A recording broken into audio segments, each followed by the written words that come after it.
आज के press conference में आप सब लोगों का स्वागत करते हैं। और आप लोग जानते हैं कि पूरे बिहार में हम लोगों ने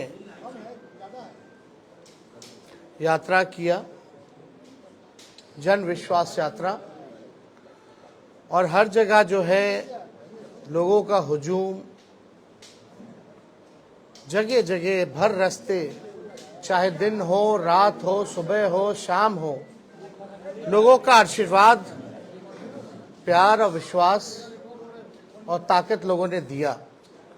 इसके लिए हम सभी बिहार की जनता को धन्यवाद देते हैं आप लोगों के माध्यम से। और मात्र 10 दिनों के अंदर, यानी आप समझिए कि पिछले माह के 22 तारीख को ही हम लोगों ने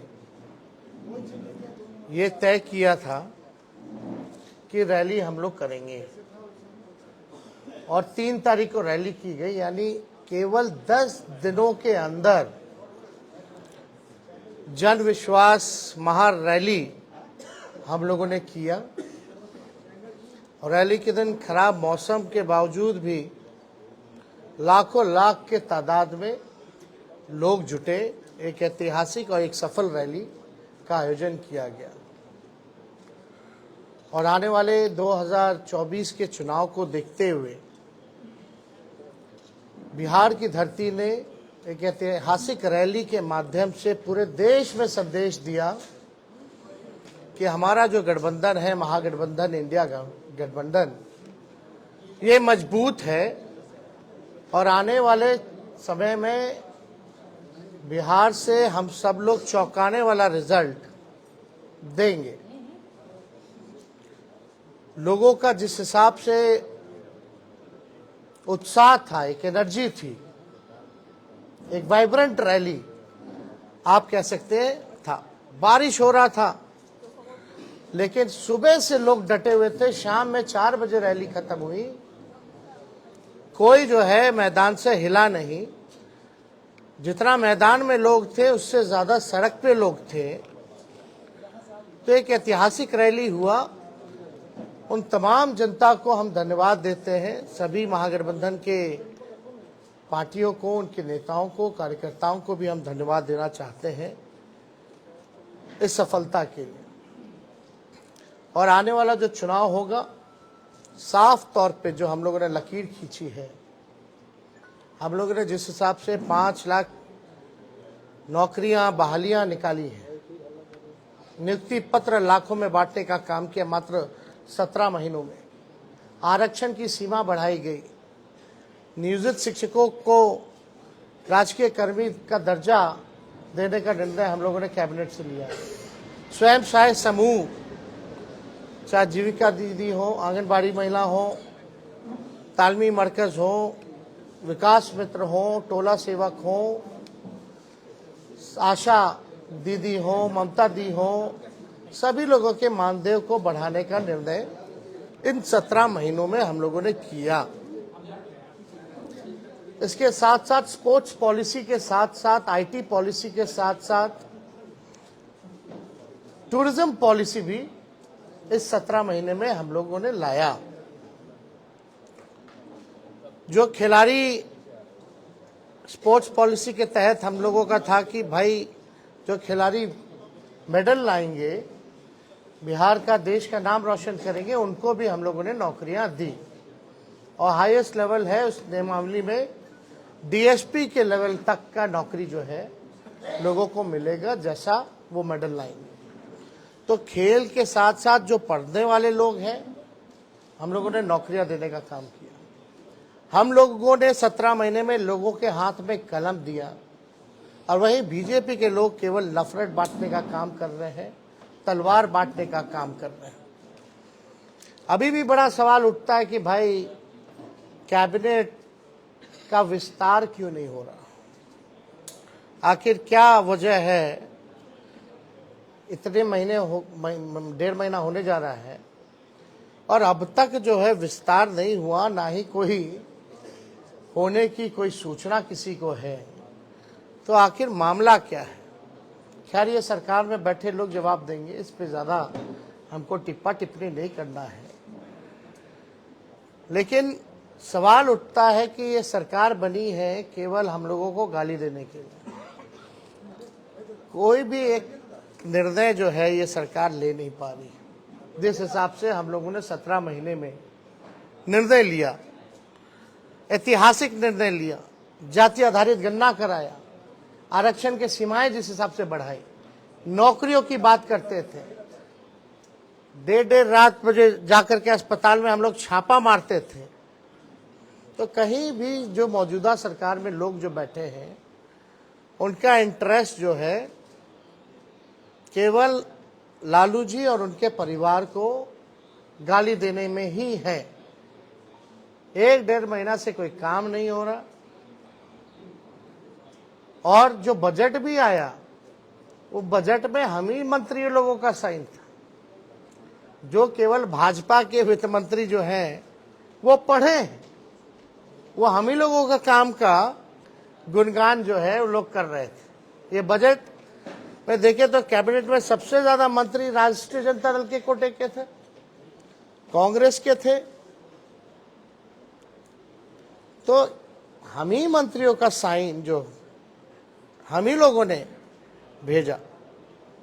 खैर ये बातें अलग हैं, लेकिन हम लोग पूरी मजबूती के साथ आने वाले चुनाव में हम लोग लड़ेंगे और बिहार से हम लोग चौंकाने वाला रिजल्ट हम लोग देंगे।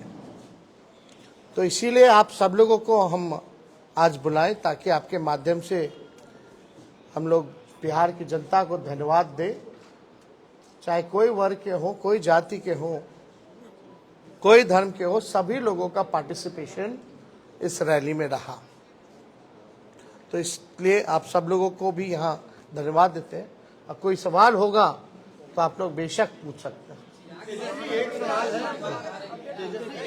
है, आप कहते हैं कि आप कलम बांटने का काम करते हैं और भाजपा वाले तलवार बांटने का काम करते हैं, लेकिन इंडिया ब्लॉक के एक नेता हैं ए राजा, उन्होंने कहा है कि भारत एक देश नहीं है और अगर ये एक देश है तो एक भाषा और एक परंपरा ये होनी चाहिए। और उन्होंने आगे बढ़ने के बाद ये भी कहा कि रामायण में वो भरोसा नहीं रखते हैं और राम सही नहीं है। ये उनका व्यक्तिगत बयान है, ये हम लोगों का नहीं।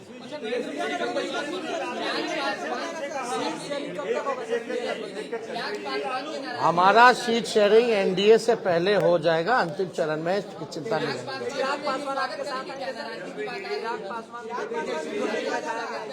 इसमें हमको क्या कहना, हमको तो कहीं जाना है नहीं, हम तो जहाँ हैं वही है। जिनको आना होगा वो ना बताएंगे, वो तब की बात है, तब की बात। ब्रिजभूषण शरण सिंह ने कहा है कि मैं मोदी का परिवार हूं। ब्रिजभूषण शरण सिंह जितने महिलाओं का शोषण का आरोप है, उन्होंने भी कहा कि मैं भी मोदी का परिवार हूं। अब देखिए, अब इस पे ज्यादा कुछ तो हम नहीं कहेंगे, लेकिन हम इतना जरूर कहेंगे 80 करोड़ गरीबी से करते हैं हाहाकार, 100 करोड़ बेरोजगार, 120 करोड़ महंगाई से लाचार, दुखी सब परिवार फिर भी कहते हैं उनका परिवार। दोबारा हम पढ़ देते हैं, 80 करोड़ गरीबी से करते हाहाकार, 100 करोड़ बेरोजगार, 120 करोड़ महंगाई से लाचार, दुखी सब परिवार फिर भी कहते हैं उनका परिवार। मतलब मुद्दे की बात होनी चाहिए। पिछले बार चौकीदार हो गए थे, अब जो है परिवार हो गए हैं। ये इससे नहीं, आपको बताना होगा कि आपने कितने रोजगार दिए, आपने कितने कारखाने दिए, आपने महंगाई कम किया कि नहीं किया, आपने पलायन रोका कि नहीं रोका, आपने क्या इंडस्ट्री निवेश बिहार के लिए क्या लाया। आपको इस मुद्दों पर जो है कितनी गरीबी आपने हटाने का काम किया, आपको इन मुद्दों पर जो है लोगों को बात करनी चाहिए।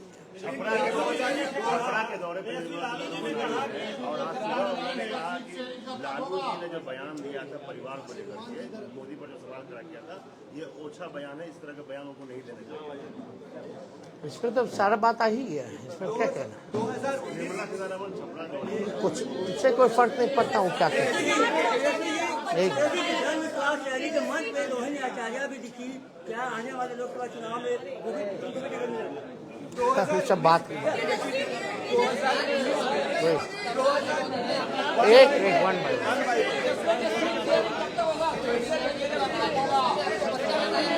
एक कोई समझ में नहीं आ रहा कौन क्या बोल रहा।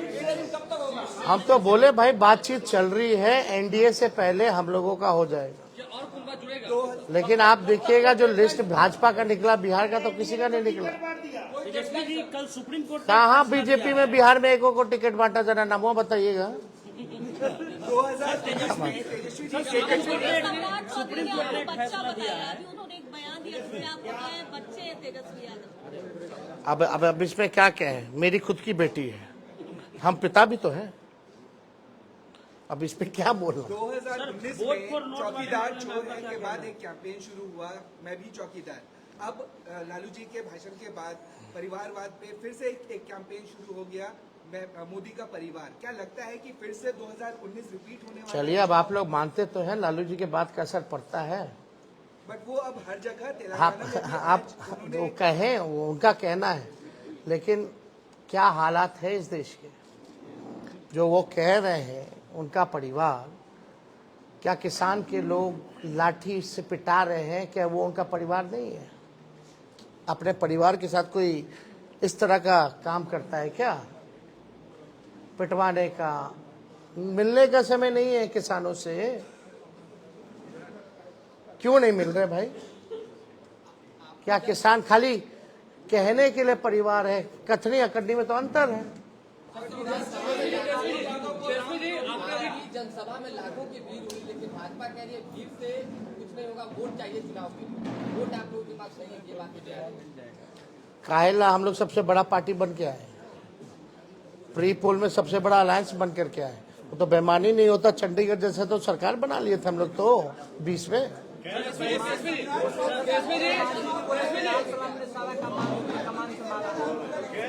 सब लोगों का योगदान है, और जो लोग कुछ भी कहते हैं वो अपना भी करके देख लेंगे। सुप्रीम कोर्ट ने कहा, अब लास्ट क्वेश्चन, आखिरी। वोट फॉर नोट का मामला सुप्रीम कोर्ट ने कहा है कि आज जो 4 विधायक हैं उस पर कार्रवाई होगी, क्योंकि सुप्रीम कोर्ट ने कहा कि वोट फॉर नोट के मामले में पार्टी कार्रवाई कर सकती है। नहीं, इसमें हम लोगों ने लिखित में, हमारे सचेतक ने और हमने खुद भी स्पीकर महोदय को हमने लिख करके दिया है। तो निर्णय, क्योंकि कानून तो है और इसमें एविडेंस भी है, और एविडेंस आप सब लोगों ने देखा ही था। कोई भी उधर का इधर आके नहीं बैठा, जो कुछ लोग थे इधर के ही उधर जाकर के बैठे हैं। ये तो सबसे बड़ा एविडेंस है। और परंपरा के हिसाब से वोटिंग के टाइम में जिसको जहां सीट अलॉट होता है उसको वहीं बैठना पड़ता है। तो इतना बड़ा सबूत है, तो हम तो लिख करके दिए हैं, कार्रवाई तो होनी चाहिए। अब अगर कुछ निर्णय नहीं ले पाते हैं स्पीकर महोदय, तो हमारे पास रास्ता खुला हुआ है। अब खुद कह दिया तो स्पेसिफिकली हम लोग जाकर के फिर लाएंगे। अब तो कम से कम स्पीकर साहब को निर्णय ले लेना चाहिए ना। उसको लेकर भाजपा कह रही है कि पैसे पर बुलाया गया है, जो भी भाजपा कह रही है। ठीक है, उनकी मर्जी। एक बार फिर सब जितना लाखों लोग आए ना, सबके यहाँ ईडी सीबीआई भेज दे, बता देगा लोग। जरा 10 लाख से ऊपर जो लोग आए हैं, जरा सबसे पूछताछ कर ले।